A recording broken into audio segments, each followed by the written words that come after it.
জাগৰণ অসমৰ উদ্যোগৰ আৰু মৰিগাঁও জিলা সমিতিৰ সহযোগত যি 4 দিনীয়া কাৰ্যসূচীয়ে শিবিৰ আয়োজন কৰিছে।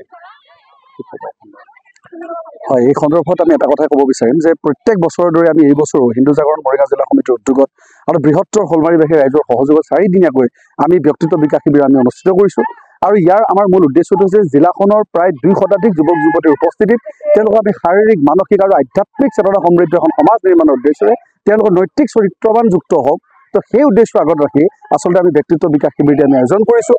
আৰু এই গোটেই সমগ্ৰ প্ৰক্ৰিয়াটো তেওঁলোকক আমি যোগাসন প্ৰাণায়ামৰ পৰা আৰম্ভ কৰি তেওঁলোকৰ খেল ধেমালি, যাৰ জৰিয়তে আমাৰ বৌদ্ধিক আৰু মানসিকভাৱে আমি বিকাশ হ'ব পাৰোঁ, তেনেকুৱা ধৰণৰ খেল ধেমালিৰে সৈতে আমি তেওঁলোকক আমি আগবঢ়াই লৈ যাবলৈ চেষ্টা কৰিছোঁ। তেওঁলোকৰ বিভিন্ন আসন, তেওঁলোকৰ নিযুদ্ধ, আমাৰ নিজৰ সুৰক্ষা, এই গোটেই প্ৰসংগখিনিক আমি তেওঁলোকক সমান্তৰালভাৱে আমি আগবঢ়াই লৈ যাব বিচাৰিছোঁ। আৰু বিভিন্ন বৌদ্ধিক বিষয়, বিশেষকৈ সনাতন হিন্দু সংস্কৃতি আমি পঞ্চ পৰিৱৰ্তনৰ কথা কৈছোঁ, 5টা পৰিৱৰ্তনৰ কথা কৈছোঁ। আমি তেওঁলোকক সনাতন হিন্দু সংস্কৃতিৰ যি ভাবুকি আজি বৰ্তমান সময়ত আমাৰ আহিছে, এই সমগ্ৰ ব্যৱস্থাটোত যাতে আমাৰ যুৱ শক্তি একগোট হৈ আমি একত্ৰিত হৈ যাতে আমি সমাজখনক নেতৃত্ব দিবৰ কাৰণে আমাৰ যুৱ শক্তি আগবাঢ়ি আহিব পাৰে, তেনেকৈ পৰিৱেশ নিৰ্মাণৰ উদ্দেশ্যৰে আমি ব্যক্তিত্ব বিকাশ শিবিৰটি আমি আয়োজন কৰিছোঁ। 4 দিনীয়া যিহেতুকে কাৰ্যসূচী আয়োজন কৰিছে, দিনে ৰাতি ইয়াৰ শিবিৰ থাকে ছাত্ৰ আৰু ছাত্ৰীসকল, কেনেধৰণৰ ব্যৱস্থাৰে?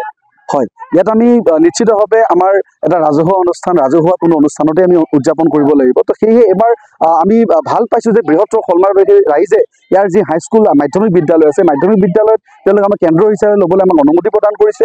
আৰু সেই আপাততে আমি সকলোৱে আমি ইয়াতে তেওঁলোকৰ থকাৰ ব্যৱস্থা, তেওঁলোকৰ খোৱাৰ ব্যৱস্থা আমি কেম্পাছৰ ভিতৰতে কৰিছোঁ। আৰু যেতিয়াৰ পৰাই ছাত্ৰ ছাত্ৰীসকলে আমাৰ বৰ্গলৈ আহি তেওঁলোকে আমাৰ বৰ্গৰ ভিতৰত প্ৰৱেশ কৰিছে, তাৰ পিছৰ পৰা আমি তেওঁলোকক বাহিৰত কিন্তু ওলাই যাবলৈ নিদিওঁ। গোটেই ব্যৱস্থা আমি ভিতৰতে আমি ৰাখিছোঁ, যাতে কিছু নীতি নিয়মৰ মাজত আবদ্ধ থাকি যি নিয়মানুৱৰ্তিতা, এই নিয়মানুৱৰ্তিতাৰ এটা বাৰ্তা তেওঁলোকে লৈ যাব পাৰে আৰু এখন স্বচ্ছ আৰু নীতিৰ ভিতৰত থাকি কাম কৰিব, এখন যাতে সমাজ নিৰ্মাণ কৰিব পাৰে, আচলতে সেইটো আমাৰ মূল উদ্দেশ্য।